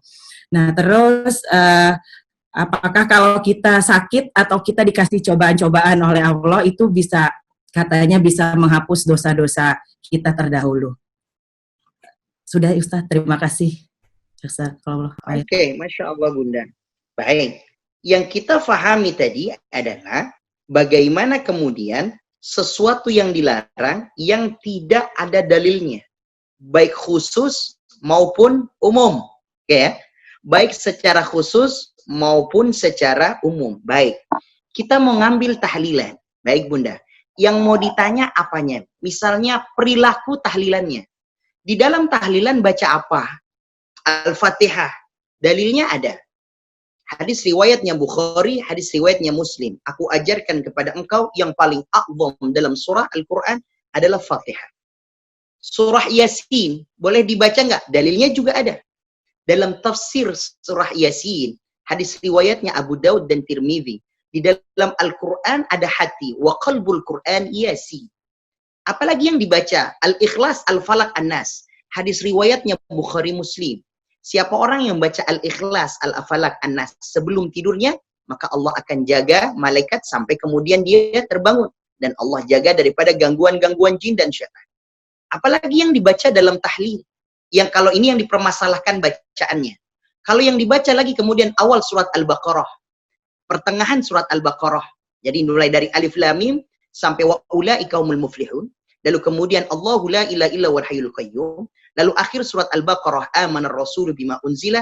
Ini ada satu riwayatnya hadis sahih Muslim dan diriwayatkan oleh Abu Daud dan Tirmidzi, bisa dilihat dalam sahih Muslim dan dalam kitab Tuhfatul Ahwadhi oleh Imam At-Tirmidzi disebutkan orang yang membaca surat Al-Baqarah di rumahnya maka terlarang bagi dirinya, bagi rumah tersebut didatangi oleh syaitan. Jika engkau tidak bisa membaca surat Al-Baqarah seluruhnya, setidak-tidaknya engkau membaca awal surah Al-Baqarah, pertengahan surat Al-Baqarah yaitu ayatul kursi, paham semuanya ayat kursi? Allahu la ilaha illa wal qayyum, dan 2 ayat terakhir surat Al-Baqarah, amanar rasulu bima unzila. Lalu kemudian kalimat la ilaha illallah. Adakah dalil yang menguatkan kalimat la ilaha illallah? Banyak sekali. Hadis riwayat Bukhari. Afdhalu dzikri la ilaha illallah. Sebaik-baiknya zikir adalah la ilaha illallah. Ditutup dengan doa. Adakah dalil tentang berdoa setelah membaca Al-Quran, setelah berzikir? Disebutkan oleh Nabi, afdhalid du'a ba'dama dzakarta wa qara'ta atau kama qala. Sebaik-baiknya doa adalah yang didahului dulu terlebih dahulu dengan membaca beberapa ayat Al-Qur'an atau berzikir kepada Allah lalu berdoa. Jadi kalau di dalam tahlilan yang dipermasalahkan adalah bacaannya, maka semuanya memiliki dalil. Dalil-dalil tersebut menguatkan mulai dari baca Al-Fatihah sampai seterusnya. Nanti jika menemukan ada bacaan di dalam tahlilan, misalnya baca mantra atau baca apapun bentuknya, ini yang tidak diperbolehkan. Gitu ya. Nah, mau yang kita bedah di mananya? Bacaannya. Oke. Kalau bacaannya udah selesai, tadi semuanya ada dalil dari hadis Bukhari, Sahih Muslim, atau Imam At-Tirmidzi, atau Imam Abu Daud. Imam Abu Daud punya kitab hadis namanya Aunul Ma'bud. Imam Bukhari punya hadis namanya Sahih Bukhari. Ditafsirkan oleh Ibnul Hajar namanya Fathul Bari. Sahih Muslim punya lagi yang namanya Minhajul Muslim ditulis oleh Imam An-Nawawi. Imam At-Tirmidzi punya kitab Tuhfatul Ahwadhi. Imam Abu Daud punya kitab Aunul Ma'bud. Beliau adalah 6 pakar ahli hadis yang diakui oleh para ulama. Jika ada 6 ulama ahli hadis ini mengeluarkan hadis, maka kita harus percaya terhadap hadisnya. Yang kedua, kalau yang dipermasalahkan adalah waktunya, maka ini disebutkan oleh Nabi. Nanti kita belajar dalam hadis Arba'in. Innallaha faradal faraid. Allah memfardukan kita terhadap yang wajib. Maka jangan kau batasi, kau lebihkan, kau kurangi. Perkara yang wajib nggak boleh dibatasi. Oke? Perkara yang wajib, perkara yang wajib terbatas hanya perintahnya Allah. Subuh ya subuh. Ya, sebelum fajar, ketika fajar subuh. Maghrib ya maghrib ketika tenggelam. Lah, adapun jumlah hari, 7 hari, 40 hari, 7 hari setengah, 8 hari setengah, itu tidak pernah dibatasi oleh kemudian agama kita.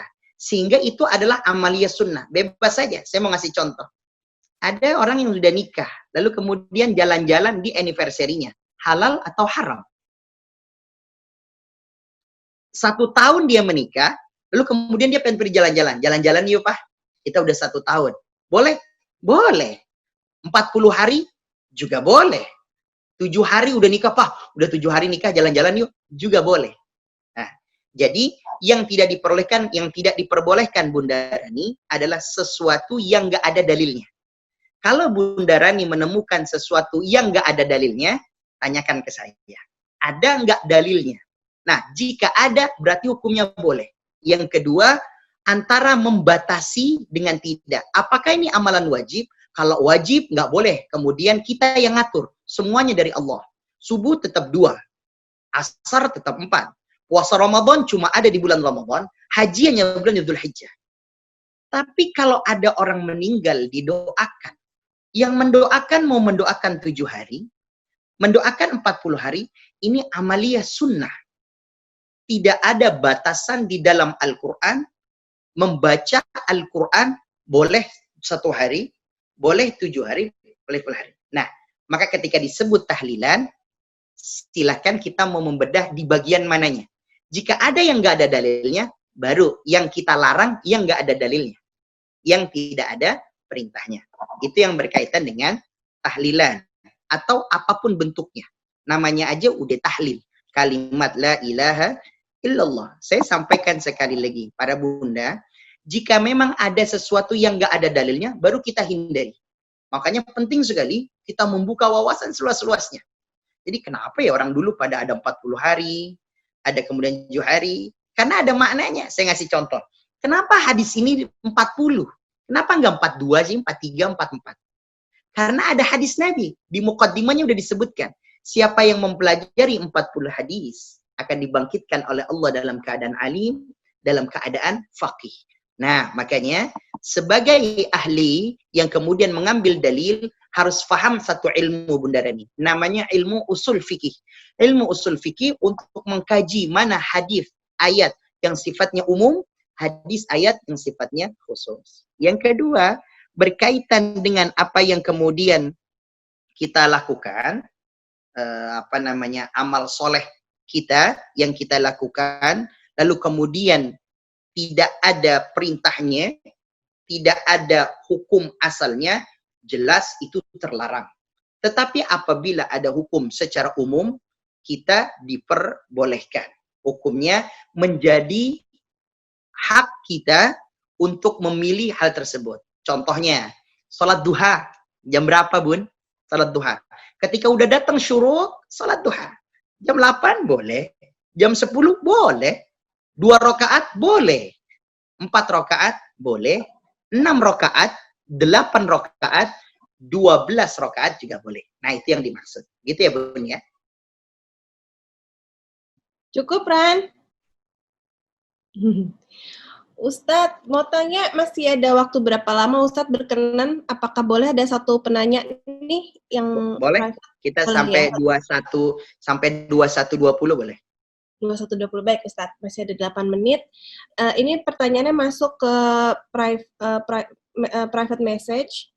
Pertanyaannya adalah bagaimana hukumnya istri yang suaminya bekerja di bank konvensional dan sudah diingatkan terus suaminya untuk berhijrah, mendoakan juga sudah bertahun-tahun, apakah sang istri ikut berdosa? Karena sang istri pernah baca memakan harta riba termasuk salah satu penyebab sholat tidak diterima dan penyebabnya siksa kubur. Kemudian nomor 2, jikalau suami tidak mau meninggalkan riba, apakah istri boleh untuk minta diceraikan? Apakah itu termasuk uzur syar'i? Oke, 2 pertanyaan itu aja, Ustaz. Oke, siap. Bunda, suami yang kemudian masih kerja di bank konvensional, ini bagian yang memang idealnya tidak. Tetapi bank konvensional masih ada di wilayah perbedaan pendapat. Oke ya, di wilayah perbedaan hukum, perbedaan pendapat. Tidak semua sepakat mengenai bahwa kemudian bank konvensional menjadi riba mutlak. Oke ya, kita paham. Tetapi mayoritas iya. Mayoritas ulama dalam bahasa fikihnya disebut jumhurul ulama. Sepakat sebagian besar ulama.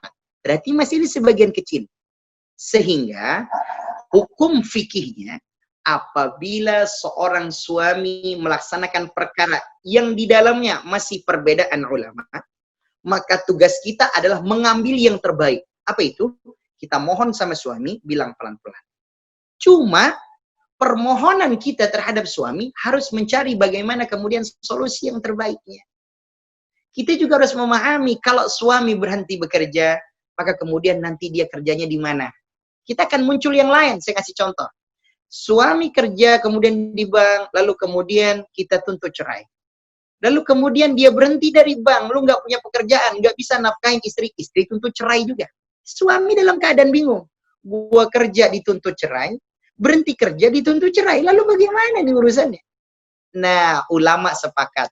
Pada perkara yang demikian, kita nggak boleh menuntut cerai. Apa sebabnya? Karena suami belum punya pilihan lain.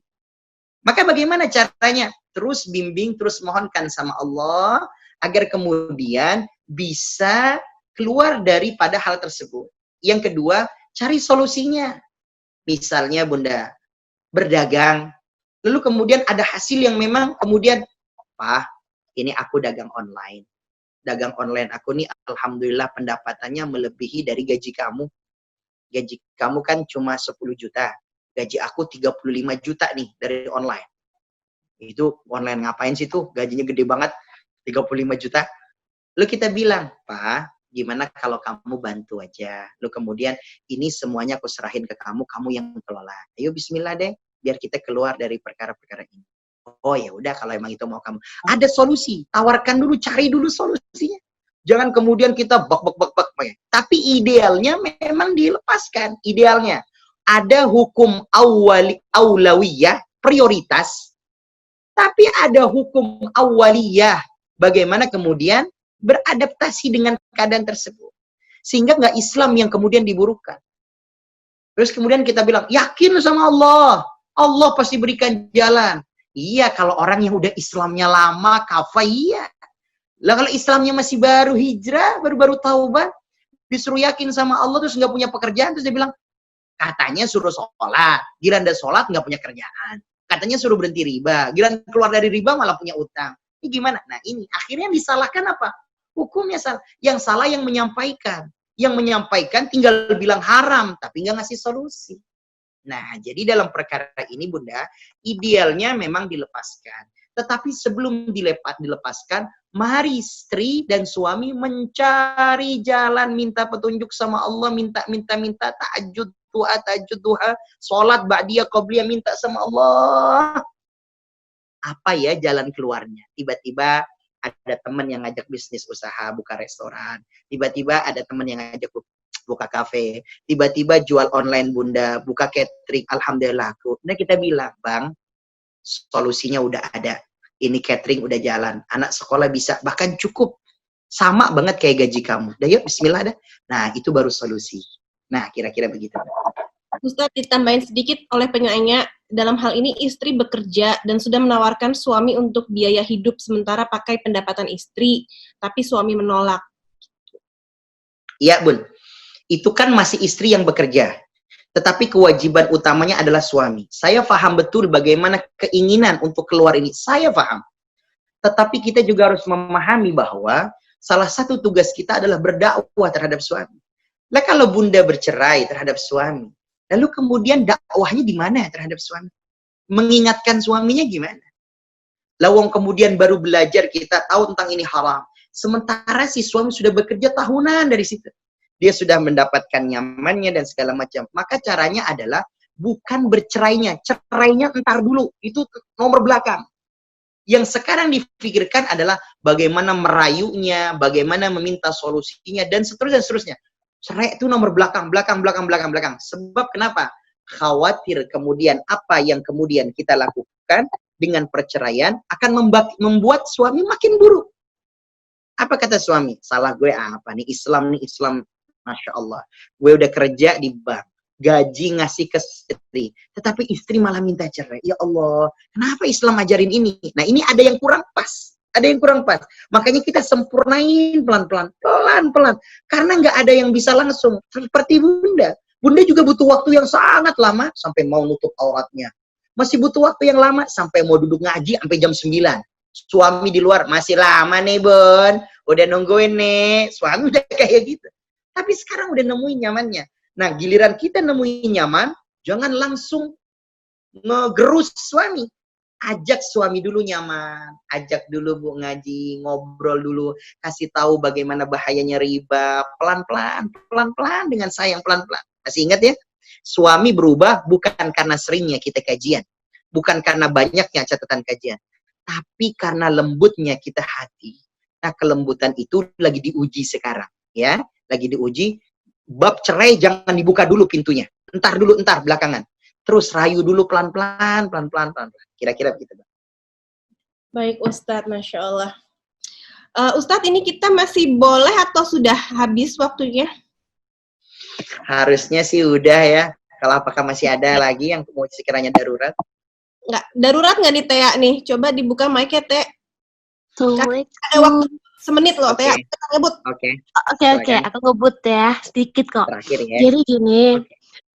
bagaimana dengan misalnya ada orang yang mempunyai sikap atau lisan yang sebenarnya dia niatnya nggak ada niat jelek, tapi mungkin sikap, lisan, atau karakternya itu saat berbicara atau bersikap seringkali menyinggung atau menyakiti seseorang gitu.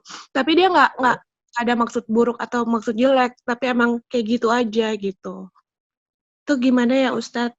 Oke. Ada sesuatu yang baik, at-thariqah ahammu minal maddah. Dengarkan nasihat ini. Metode, cara menyampaikan itu jauh lebih baik daripada inti kebaikannya. Oke, paham. Kebaikannya jangan melakukan judi, tapi cara menyampaikannya salah. Ada orang di pos kamling lagi main judi berempat. Tiba-tiba saya langsung datang pakai peci pakai gini. Pak, haram hukumnya. Main judi haram. Nggak ingat apa di dekat pesantren. Haram. Apa yang dilakukan? Berhenti atau ngajak berantem saya? Berantem. Ustadz, duit gua. Kartu gua. Gua main di sini, nggak di tempat lu. Apa urusan lu? Lu urusin aja anak-anak lu ngaji. Urusin aja anak lu hafalan Quran. Salah caranya. Salah cara. Para bunda, saya pesantren, sebelah saya itu adalah lapangan. Dan ada saung-saung gitu. Itu yang main judi ratusan. Setiap harinya. Waktu saya sampai, saya nangis. Kenapa saya naruh di pesantren di sini nih? Gimana caranya? Tapi saya yakin, yakinnya Allah nggak akan pernah meleset dalam mentakdirkan segala sesuatunya. Ngaji saya biasa ngajarin karena di situ pasar, tempat saya namanya Pasar Kedip, Kedap Kedip. Itu kemudian kalau ada orang bolak-balik di situ, nggak ada tempat ngaji, saya buka pengajian anak-anak rumah tahfiz terlebih dahulu sebelum jadi pesantren 2015. Lalu kemudian dibuat tuh dengan izin Allah ternyata yang ngaji anak-anak yang main judi. Lah udah terus saja, saya nggak pernah menasihati yang main judi, saya nggak pernah ngomong karena saya takut salah. Udah selesai. Di lapangan ada orang kemudian main judi seperti biasa, berhalakoh-halakoh. Gokil nggak? Nah, main judi berhalakoh-halakoh. Liko-likoan gitu.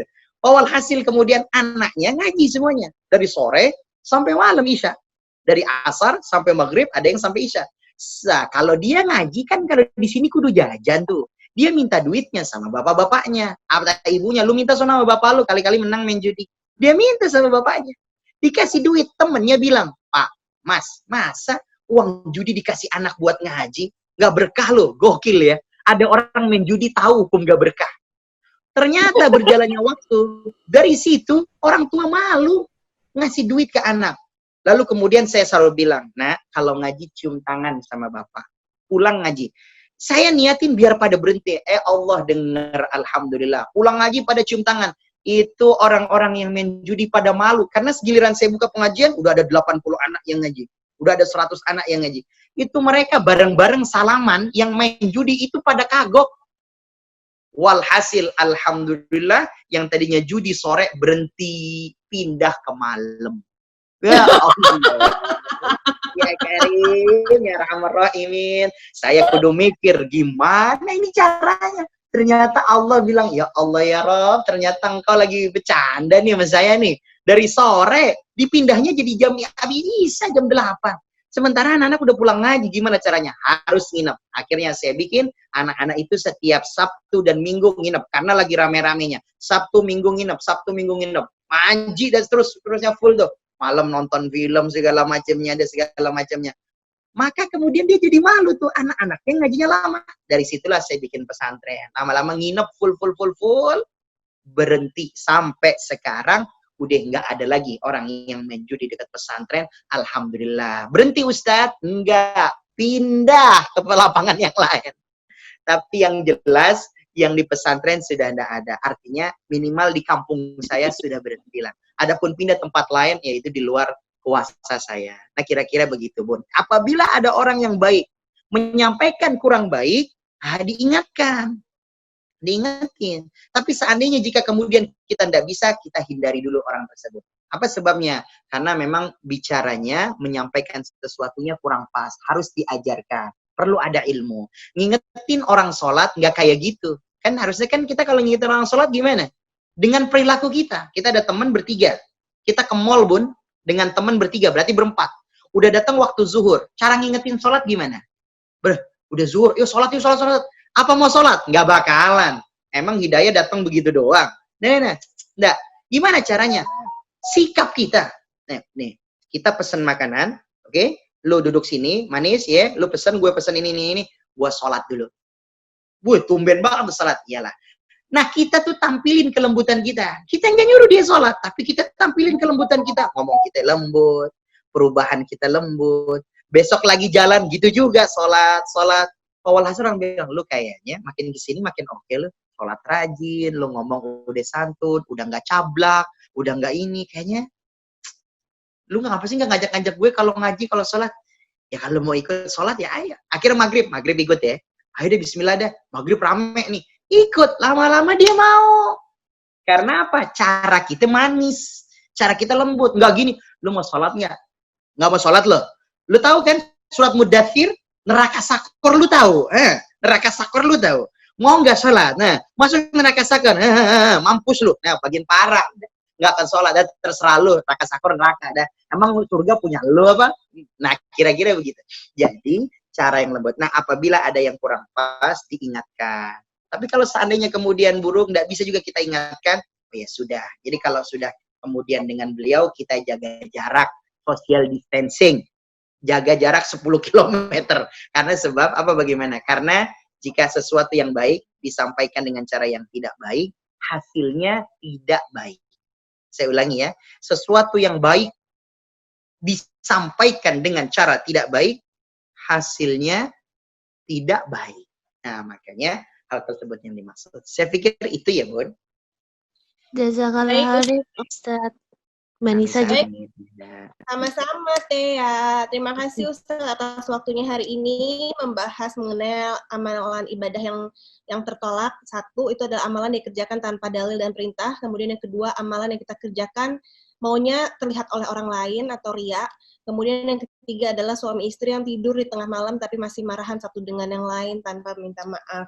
Terima kasih Ustaz atas waktunya pada malam hari ini. Boleh ditutup Ustaz dengan doa bersama?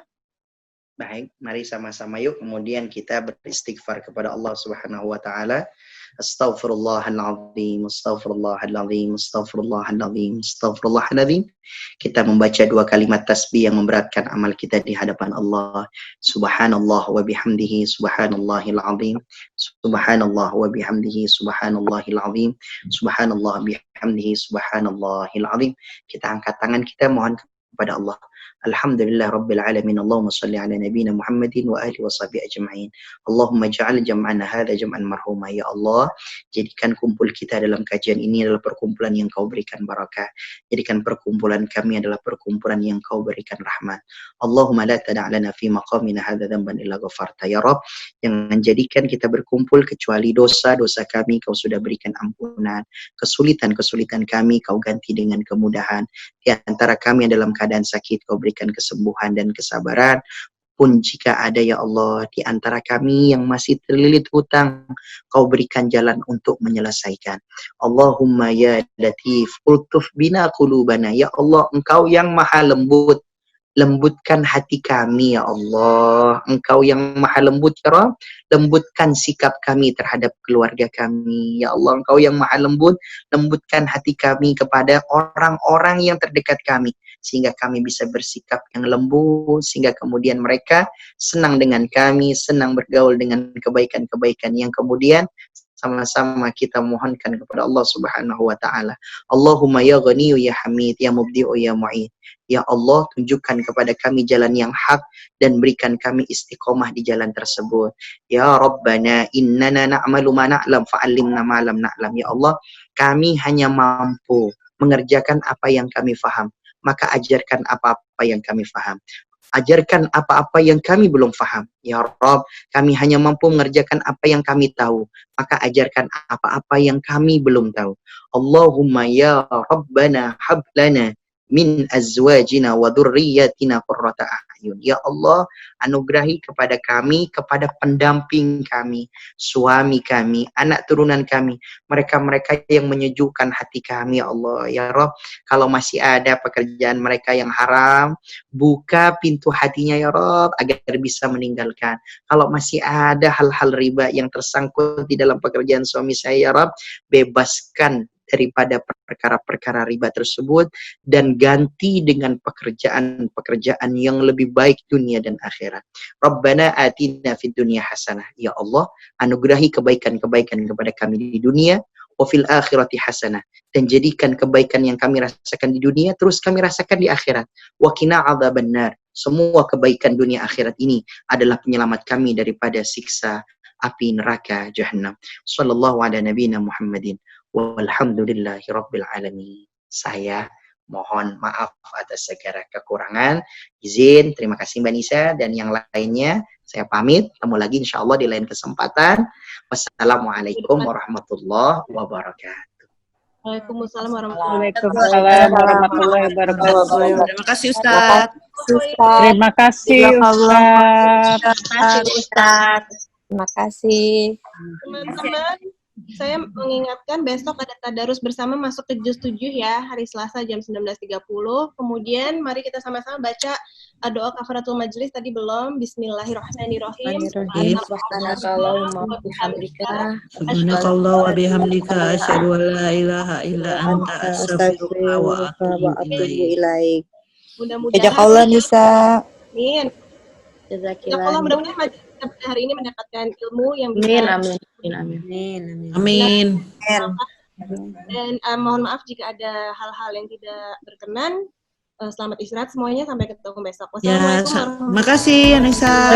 Waalaikumsalam warahmatullahi wabarakatuh. Assalamualaikum. Thank you all. Thank you. Bye.